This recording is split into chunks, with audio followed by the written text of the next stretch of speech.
संजय राऊतांच्या नव्या वक्तव्यामुळे महाविकास आघाडीमध्ये वादाची ठिणगी पडण्याची शक्यता आहे। आमचं सरकार असताना गृहमंत्रीपद शिवसेनेनं ठेवलं नाही म्हणून महाविकास आघाडीचं सरकार पडलं असा मोठा दावा संजय राऊत यांनी केलाय। तर ठाकरे सीएम असताना राष्ट्रवादीकडे गृहमंत्रीपद होतं, मात्र दुसऱ्या पक्षाला गृहमंत्रीपद देऊन चूक केली असं वक्तव्य राऊतांनी केलंय।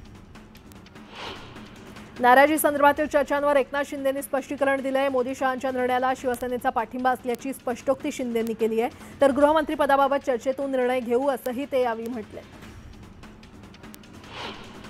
एकनाथ शिंदे सत्तेच्या बाहेर राहून काम पाहणार होते, मात्र आता आमची विनंती आहे की त्यांनी सत्तेतच राहून काम करावं असं वक्तव्य भरत गोगावले यांनी केलंय। तर कितीही काहीही झालं तरी शिंदेंना सत्तेत राहण्याचा आमचा आग्रह कायम असेल असंही ते यावेळी म्हटले। शिवसेनेच्या आमदारांची काळजीवाहू मुख्यमंत्री एकनाथ शिंदे यांनी बैठक बोलावली आहे। आज दुपारी वर्षा किंवा नंदनवन बंगल्यावर आमदारांची बैठक पार पडणार असल्याची माहिती सूत्रांनी दिली आहे। या बैठकीत मुख्यमंत्री आणि उपमुख्यमंत्री पदाबाबत चर्चा होणार असून सेनेच्या वाटेला 14 मंत्रिपदं येण्याची शक्यता आहे। भाजपच्या सर्व आमदारांना मुंबईत दाखल होण्याच्या सूचना देण्यात आलेल्या आहेत। यावेळी त्यांची भाजपच्या निरीक्षकांसोबत बैठक होणार असून या बैठकीत गटनेता आणि प्रतोद असे 2 प्रस्ताव मांडले जाणार असल्याची माहिती सूत्रांनी दिली आहे। सांगलीच्या काँग्रेसच्या बंडखोर नेत्या जयश्री पाटील महत्त्वाचा निर्णय घेणार अशा चर्चा होत्या, मात्र यावर त्यांनी स्वतःच प्रतिक्रिया देत स्पष्टोक्ती केली आहे। योग्य वेळी योग्य निर्णय घेऊ असं सूचक विधान त्यांनी केलंय।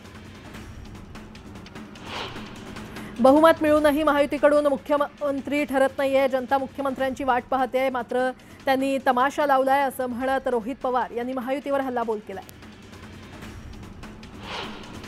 ठाकरे गटाचे माजी आमदार अपूर्व हिरे यांनी अजित पवार यांची भेट घेतली। अपूर्व हिरेंनी काहीच दिवसांपूर्वी ठाकरे गटात प्रवेश केला होता, मात्र हिरेंनी अजित पवारांची भेट घेतल्यानं चर्चांना उधाण आलंय। 2 दिवसांच्या विश्रांतीनंतर काळजीवाहू मुख्यमंत्री एकनाथ शिंदे दरेगावातून ठाण्यामध्ये परतले, त्यामुळे आज रखडलेली महायुतीची बैठक होण्याची शक्यता आहे। या बैठकीत मंत्रिमंडळ विस्ताराबाबत चर्चेची शक्यता आहे। उपमुख्यमंत्री म्हणून श्रीकांत शिंदेंच्या नावाची चर्चा फक्त माध्यमांमध्येच आहे अशी स्पष्टोक्ती एकनाथ शिंदे यांनी केली आहे। तर उपमुख्यमंत्री पदावर अद्याप चर्चा सुरू आहे असंही एकनाथ शिंदे म्हटले। सध्या मंत्रिमंडळ खातेवाटपाची जोरदार चर्चा सुरू असताना मंत्रिपदासाठी इच्छुक असणारे आमदार धर्मराव बाबा आत्राम यांनी अजित पवार यांची भेट घेतली आहे। धर्मराव आत्रामांनी दादांची भेट घेतल्यानं चर्चांना उधाण आलंय। श्रीरंग बारणे यांनी सुनील शेळकेंची भेट घेतली। यावेळी चर्चेदरम्यान बारणेंनी राज्याच्या मुख्यमंत्रीपदी पुन्हा एकदा एकनाथ शिंदेच यावी अशी इच्छा व्यक्त केली आहे। तर अजित पवारांना एकदा मुख्यमंत्रीपदाची संधी मिळावी अशी इच्छा सुनील शेळके यांनी व्यक्त केली आहे। महायुतीमध्ये अजित पवार नसते तर आमच्या 100 जागा निवडून आल्या असत्या असा दावा शिवसेनेचे नेते गुलाबराव पाटील यांनी केला आहे। महायुतीने अजित पवारांना सामावून घेतल्यावर आम्ही विरोध केला नाही असंही गुलाबराव पाटील म्हटले। गुलाबराव पाटलांच्या वक्तव्यावर अमोल मिटकरींनी खोचक टोला लगावलाय। गुलाबराव पाटलांना थोडं दमानं घेण्याची गरज आहे, अजून संसार उभा झाला नाही आणि तुम्ही भांडणं करतात तर तुमच्या पक्षापेक्षा आमचा पक्षाचा स्ट्राईक रेट जास्त आहे असा टोला देखील त्यांनी लगावलाय। राज्यातील राजकीय घडामोडींदरम्यान एकनाथ शिंदे दरेगावच्या दौऱ्यावर गेले होते। दरम्यान ईव्हीएमवरून लक्ष हटवण्यासाठी हे सर्व सुरू आहे, भाजप सांगेल ते शिंदेंना करावं लागेल असा हल्लाबोल मनसे नेते राजू पाटील यांनी केलाय। खासदार प्रणिती शिंदे यांनी निवडणुकीच्या मुद्द्यावरून टीका केली आहे। त्यांनी मागच्या रस्त्यानं येत ईव्हीएम मॅनिप्युलेट करून ते 133च्या आकड्यापर्यंत पोहोचले, त्यामुळे भाजपच्या कोणत्याच नेत्याच्या चेहऱ्यावर आनंद दिसत नाही असा टोला लगावलाय। यशोमती ठाकूर आणि राजेश वानखडे यांच्यामध्ये चांगलीच जुंपली। ठाकूरांनी मतदारसंघात कुठलाही उद्योग आणला नाही, फक्त पैसे खाण्याचं काम केलं असा आरोप वानखडे यांनी केलाय। त्यालाच ठाकूर यांनी प्रत्युत्तर दिलंय। आरोप सिद्ध करा नाही तर तोंडाला कुलूप लावा असा हल्लाबोल त्यांनी केलाय। शहापूर मतदारसंघातील राष्ट्रवादी शरद पवार पक्षाचे पराभूत उमेदवार पांडुरंग बरोरा यांनी ईव्हीएमवर आक्षेप घेतलाय। जनतेचा पाठिंबा असताना पराभव होणं संशयास्पद असल्याचं त्यांनी म्हटलंय। एकनाथ शिंदेंच्या ठाण्यातील घराबाहेर राहुल कनाल यांनी बॅनर लावले। समाजाचा कॉमन मॅन हवाच आपल्या स्वरूपात या आशयाचे बॅनर लावून एकनाथ शिंदेंनीच पुन्हा मुख्यमंत्री व्हावं अशी मागणी करण्यात आली आहे। ठाण्यामध्ये लागलेल्या या बॅनर्सची सर्वत्र जोरदार चर्चा होती आहे। आता एक मोठी बातमी, पुण्यामध्ये आज शरद पवारांच्या राष्ट्रवादीची बैठक पार पडणार आहे। पुणे जिल्ह्यातील पराभूत उमेदवार यावेळी बैठकीमध्ये उपस्थित असतील। दुपारी 2:30 वाजता पक्ष कार्यालयामध्ये ही महत्त्वाची बैठक होणार असल्याचं कळतंय।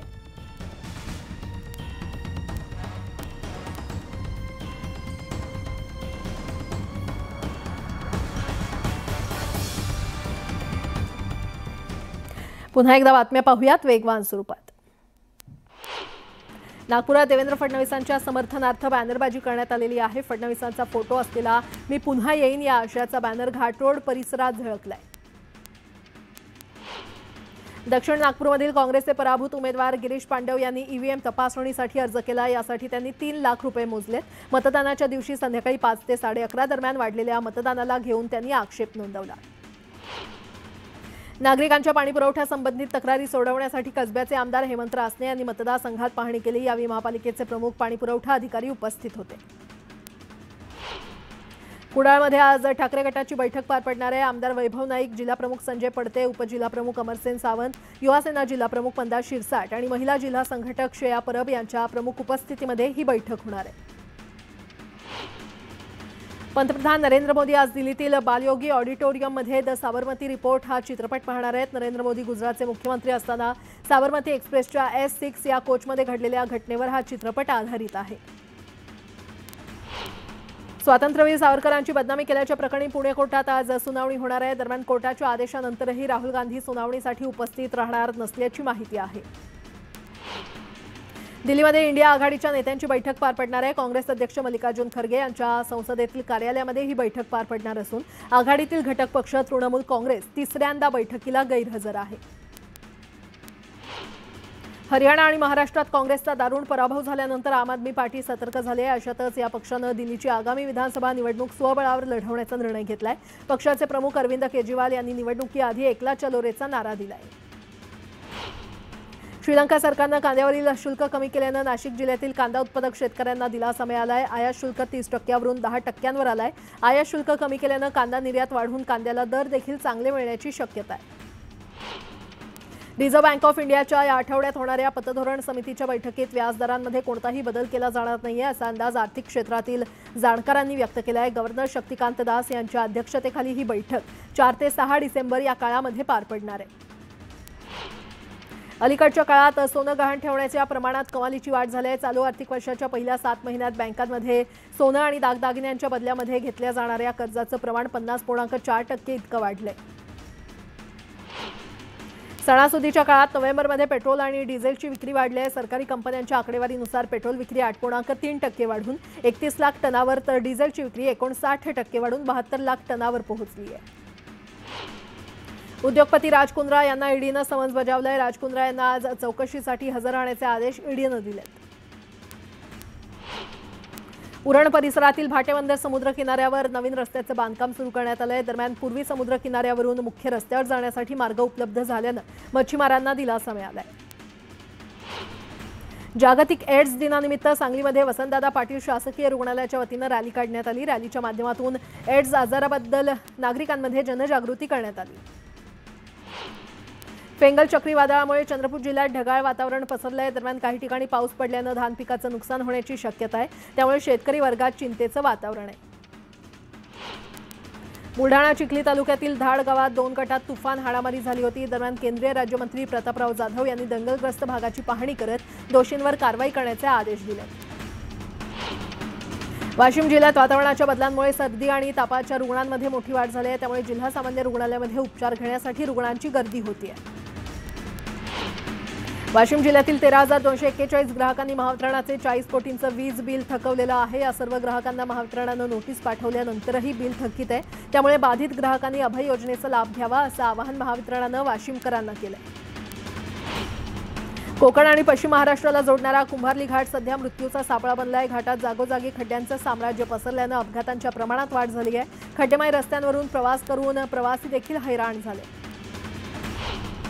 रोह्याच्या निडीमध्ये गावकऱ्यांनी कोकण रेल्वेचा मार्ग रोखून धरला। निडी ग्रामस्थांना ये-जा करण्यासाठी असलेलं फाटक रेल्वेकडून बंद करण्यात आल्यानं गावकरी आक्रमक झाले। मुंबई गोवा महामार्गावर मध्यरात्रीच्या सुमारास गवारेड्याचं दर्शन झालं। गव्याच्या दर्शनामुळे नागरिकांमध्ये भीतीचं वातावरण आहे। थंडीचा कडाका वाढल्यानं दिल्ली पंजाबप्रमाणे शाळांच्या वेळेमध्ये बदल करण्याची मागणी छत्रपती संभाजीनगरातील विद्यार्थी पालक संघटनेनं निवेदनामार्फत केलेली आहे। नाशिकमध्ये राज्यसेवेच्या परीक्षेसाठी आलेल्या एका 8 महिन्याच्या गर्भवतीला परीक्षा केंद्रातच प्रसूती कळा सुरू झाल्या। यावेळी उपस्थित पोलिसांच्या मदतीनं त्या महिलेला रुग्णालयात दाखल केल्यानं मातेसह बाळाचाही जीव वाचलाय।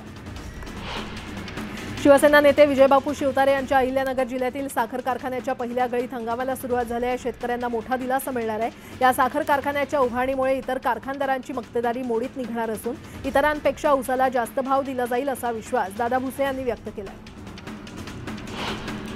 ठाणे जिल्हा परिषदेच्या सेल्सस योजनेअंतर्गत भिवंडी तालुक्यातील 200हून अधिक शेतकरी अवघ्या 25 रुपयात परसबाग फुलवणार आहेत। भिवंडी पंचायत समितीच्या कृषी विभागाच्या वतीनं मिनी किटचं वाटप करण्यात आलं। बदलापूर रेल्वे स्थानकाजवळील रेल्वेच्या भुयारी मार्गाच्या स्लॅबचा काही भाग तुटलेला अवस्थेत होता आणि दुरवस्थेसंदर्भातची बातमी न्यूज 18 लोकमतनं दाखवल्यानंतर रेल्वे प्रशासनानं त्याची दखल घेत दुरुस्ती केली आहे। उल्हासनगरच्या कॅम्प नंबर 3 भागात सोसायटीच्या आवारातील मोटार चोरी झाली आहे। ही चोरीची घटना सीसीटीव्हीमध्ये कैद झाली आहे। सीसीटीव्हीच्या आधारे पोलीस आरोपीचा शोध घेत आहेत। भुसावळ शहरात पाणी पुरवठा करणाऱ्या 10 MLD क्षमतेच्या यंत्रणेचं काम अपूर्ण आहे। त्यामुळे ऐन हिवाळ्यात 10 दिवसाआड पाणी पुरवठा होत असल्यानं नागरिकांची गैरसोय होते। हे रोटेशन किमान 2 दिवसांनी कमी होईल असं पालिकेनं दिलेलं आश्वासन फोल ठरलंय। राज्यात यंदा गाळप करणाऱ्या कारखान्यांची संख्या जेमतेम 186 वर गेली आहे। हंगाम सुरू होऊन 15 दिवस झाले तरीही गाळपाला गती आलेली नाहीये। पहिल्या टप्प्यात 179 कारखान्यांना गाळप परवाने देण्यात आले होते। अमरनाथमध्ये बांधकाम व्यावसायिकाच्या हत्येसंबंधी पोलीस ठाण्यावर मोर्चा काढण्यात आला। या संदर्भात संशयित आरोपींना तात्काळ अटक करण्याची मागणी करण्यात आली। पोलीस उपायुक्तांची भेट घेऊन कारवाईची मागणी यावेळी करण्यात आली। मुंबईतील मानखुर्द, वडाळा आणि माटुंगा या भागातील नाल्यांमध्ये पुन्हा प्लास्टिक आणि कचऱ्याचं प्रमाण वाढलंय। त्यामुळे परिसरात रोगराई पसरण्याची भीती निर्माण झाली आहे। सरकारनं नोव्हेंबर 2024 मध्ये जीएसटीमधून 1.82 लाख कोटी जमा केले आहेत। वार्षिक आधारावर 8.5% वाढ झालेली आहे। एप्रिलपासून जीएसटीमधून 19.74 लाख कोटी रुपये संकलन करण्यात आले। नागपूर शहरातील एकूण 6.68 लाख मालमत्ता धारकांपैकी केवळ 2.60 लाख जणांनी 133 कोटी मालमत्ता कर मनपाकडे जमा केलेला आहे। अद्यापही 61% थकबाकी म्हणजेच 900 कोटी रुपये मनपाला प्राप्त होणं बाकी आहे। तर 31 डिसेंबरपर्यंत थकबाकी करून 10% सवलतीचा लाभ नागरिकांना मिळणार आहे। सुरतच्या किम गावात मुंबई अहमदाबाद बुलेट ट्रेन प्रकल्पासाठी ट्रॅक स्लॅब निर्मिती कारखाना सुरू करण्यात आला आहे। 19 एकर क्षेत्रफळावरील या कारखान्याची उत्पादन क्षमता 120 ट्रॅक स्लॅब प्रतिदिन इतकी आहे। मुंबई महापालिकेतील रिक्त पदांच्या भरतीसाठी म्युनिसिपल मजदूर युनियननं आंदोलनाची हाक दिली आहे। 3 डिसेंबर रोजी संघटनेकडून आझाद मैदानावर धरणे आंदोलन करण्यात येणार आहे। दादरमधील शिवाजी पार्कात महापरिनिर्वाण दिनाची तयारी सुरू करण्यात आली आहे। 6 डिसेंबरपासून आजपासूनच बाबासाहेबांच्या अनुयायांनी शिवाजी पार्कात गर्दी करायला सुरुवात केली आहे। महापरिनिर्वाण दिनानिमित्त रेल्वे प्रशासन आणि रेल्वे पोलिसांकडून विशेष खबरदारी घेतली जाते। 6 डिसेंबरला दैनंदिन प्रवासी संख्या 90 ते 95 लाखांपर्यंत पोहोचण्याची शक्यता आहे। ही बाब लक्षात घेता गर्दीचं विभाजन करण्यासाठी अनेक मार्ग बंद करण्यात आले। मध्य रेल्वेच्या प्रमुख स्थानकांवर फलाट तिकिटांच्या विक्रीवर तात्पुरती बंदी घालण्यात आलेली आहे। महापरिनिर्वाण दिनानिमित्त प्रवाशांची गर्दी टाळण्यासाठी मध्य रेल्वेनं हा निर्णय घेतला आहे। त्यानुसार फलाट तिकिटांच्या विक्रीवर आजपासून ते 9 डिसेंबरपर्यंत निर्बंध घालण्यात आले। कोकण रेल्वेच्या प्रवाशांना प्रवासादरम्यान दर्जेदार खाद्यपदार्थ पुरवण्याचा निर्णय कोकण रेल्वेनं घेतला आहे। त्यामुळे प्रवाशांना दिलासा मिळाला आहे। धाराशिव, तुळजापूर, सोलापूर रेल्वे मार्गाच्या कामाला गती आली आहे। या रेल्वे मार्गाचं 25% काम पूर्ण झालं असून लहान मोठे 50 पूल उभारले जाणार आहेत। दरम्यान सोलापूर धुळे राष्ट्रीय महामार्गावर 106 मीटर लांबीचा सर्वात मोठा पूल साकारला जाणार आहे। नागपूर मुंबई समृद्धी महामार्गातील इगतपुरी आमणे या शेवटच्या टप्प्याचं 100% काम पूर्ण झालंय। आता फिनिशिंगची कामं सुरू असून ही कामं डिसेंबर अखेरीस पूर्ण होणार आहेत। पीएमपीनं आता बस चालक आणि वाहकांची कंत्राटी भरती करण्याचा निर्णय घेतला आहे। त्यामुळे बसेस पाठोपाठ आता चालक आणि वाहक देखील कंत्राटी असणार आहेत। एसटी महामंडळाकडून 14% भाडेवाढीचा प्रस्ताव शासनाकडे पाठवण्यात आला आहे। एसटी महामंडळ आर्थिक अडचणीमध्ये असून इंधन दरवाढ तसंच कर्मचाऱ्यांचं वेतन वेळेमध्ये होत नसल्यानं भाडेवाढ होण्याची शक्यता आहे। दुचाकीवर बसणाऱ्या चालकासह मागे बसणाऱ्यासाठी हेल्मेट सक्ती करण्यात आलेली आहे। दरम्यान नियमांचं उल्लंघन करणाऱ्यांवर 1000चा दंड वसूल केला जाणार आहे आणि या नव्या नियमाच्या अंमलबजावणीस सुरुवात करण्यात आली आहे।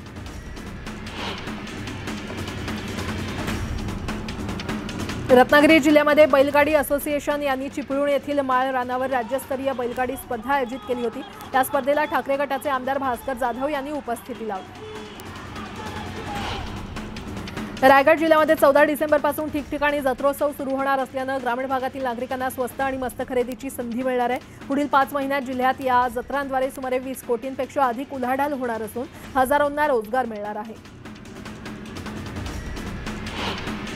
जुन्नर तालुक्यातील बेले गावात तमाशा महोत्सवाचं आयोजन करण्यात आलं। यात राज्यभरातील नामांकित तमाशा फड मालकांनी सहभाग नोंदवला। या महोत्सवात कलाकारांनी सादर केलेल्या हंडा डान्सला पसंती मिळाली। जुन्नर तालुक्यातील अणे पठार भागातील शिंदेवाडी येथे बैलगाडी शर्यतीचं आयोजन करण्यात आलं होतं। बैलगाडा शर्यतीमध्ये 155 नामांकित बैलगाडा मालकांनी सहभाग घेतला होता। बैलगाडा शर्यती पाहण्यासाठी बैलगाडा मालकांसह शौकीनांनी मोठी गर्दी केली होती।